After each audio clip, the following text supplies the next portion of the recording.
Good evening again, family, friends, and those who are interested in A Course in Miracles. I'm glad to be here again, and I'm hoping that you are also glad to be here again. Thank you for joining me tonight for another edition, another installation, another reading of A Course in Miracles. Tonight, I continue Chapter 3, Section 4, with what is titled Error and the Ego. And I'll begin. This one is a little longer than the previous ones. Not by a lot, just a little bit though. But that's the good part about it for me. Error and the ego. The abilities you now possess are only shadows of your real strength. All of your present functions are divided and open to question and doubt. This is because you are not certain how you will use them and are therefore incapable of knowledge. You are also incapable of knowledge because you can still perceive lovelessly. Perception did not exist until the separation introduced degrees, aspects, and intervals. Spirit has no levels, and all conflict arises from the concept of levels. Only the levels of the Trinity are capable of unity. The levels created by the separation cannot but conflict. This is because they are meaningless to each other. Consciousness, the level of perception, was the first split introduced into the mind after the separation, making the mind a perceiver rather than a creator. Consciousness is correctly identified as the domain of the ego. The ego is a wrong-minded attempt to perceive yourself as you wish to be rather than as you are. Yet, you can know yourself only as you are because that is all you can be sure of. Everything else is open to question. The ego is the questioning aspect of the post-separation self, which was made rather than created. It is capable of asking questions, but not of perceiving meaningful answers, because these would involve knowledge and cannot be perceived. The mind is therefore confused because only one-mindedness can be without confusion. A separated or divided mind must be confused. It is necessarily uncertain about what it is. It has to be in conflict because it is out of accord with itself. This makes its aspects strangers to each other, and this is the essence of the fear-prone condition in which attack is always possible. You have every reason to feel afraid as you perceive yourself. This is why you cannot escape from fear until you realize that you did not and could not create yourself. You can never make your misperceptions true, and your creation is beyond your own error. That is why you must eventually choose to heal the separation.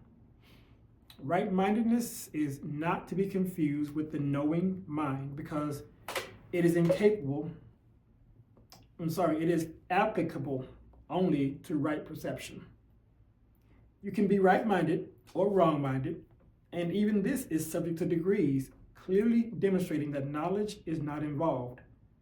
The term right-mindedness is properly used as the correction for wrong-mindedness and applies to the state of mind that induces accurate perception.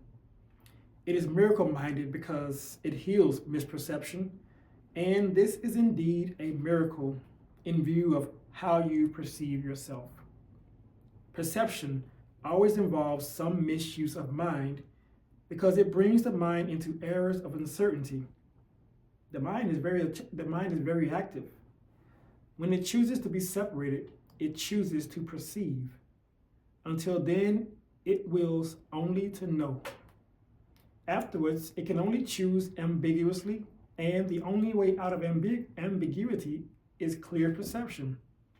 The mind returns to its proper function only when it wills to know.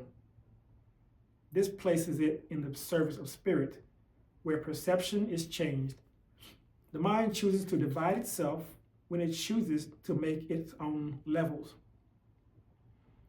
But it could not entirely separate itself from spirit, because it is from spirit that it derives its whole power to make or create.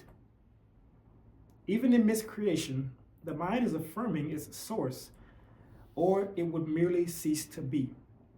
This is impossible because the mind belongs to spirit, which God created and which is therefore eternal.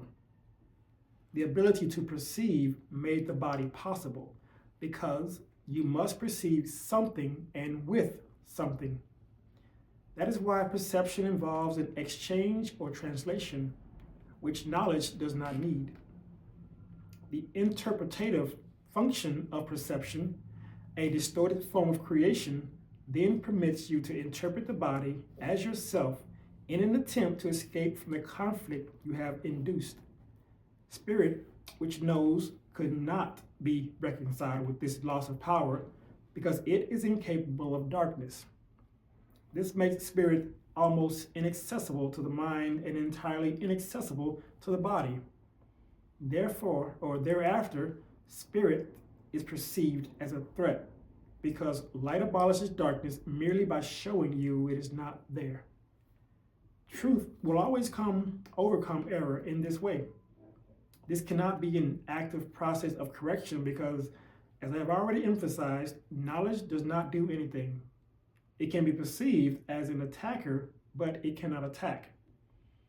What you perceive as its attack is your own vague recognition that knowledge can always be remembered, never having been destroyed. God and his creations remain surety and therefore know that no miscreation exists. Truth cannot deal with errors that you want. Truth cannot deal with errors that you want. As a man who remembered spirit and its knowledge, I was a man who remembered spirit and its knowledge. As a man, I did not attempt to counteract error with knowledge, but to correct error from the bottom up. I demonstrated both the powerlessness of the body and the power of the mind. By uniting my will with that of my Creator, I naturally remembered spirit and its real purpose. I cannot unite your will with God's for you, but I can erase all misperceptions from your mind if you will bring it under my guidance. Only your misperceptions stand in your way. Without them, your choice is certain. Sane perception induces sane choosing. I cannot choose for you, but I can help you make your own right choice. Many are called, but few are chosen. Should be, all are called, but few choose to listen. Therefore, they do not choose right. The chosen ones are merely those who chose right sooner. Right minds can do this now, and they will find rest unto their souls. God knows you only in peace, and this is your reality. That concludes section 4 of chapter 3, Error and the Ego. And I want to flip right back to the very first sentence right here of it. It says, the abilities you now possess are only shadows of your real strength. And that reminds me that everyone has this greater power within them, and it's not recognized, it's not known, it's not made aware of themselves until they go seeking. They go seeking for it, and they realize that I'm greater than the body because I'm not the body, And the last part is this right here. Many are called, but few are chosen. That, I'm pretty sure you've heard that before. Should be, all are called, but few choose to listen, because we are all part of God. We are all spirit in body. And slowly, one by one, two by two, however many chooses to listen to the call,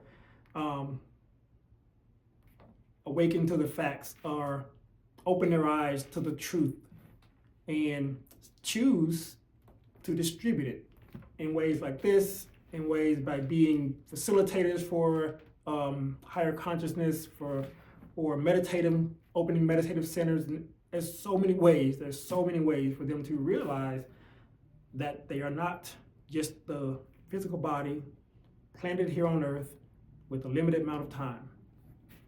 My name is Joseph, and I'm glad to have read with you tonight. Thank you for reading with me. And I'll remind you once again, as I always do, that this book is A Course in Miracles. It is a required course. The only thing that is not required is the length of time you take to complete it. Thank you, and I will see you again next time.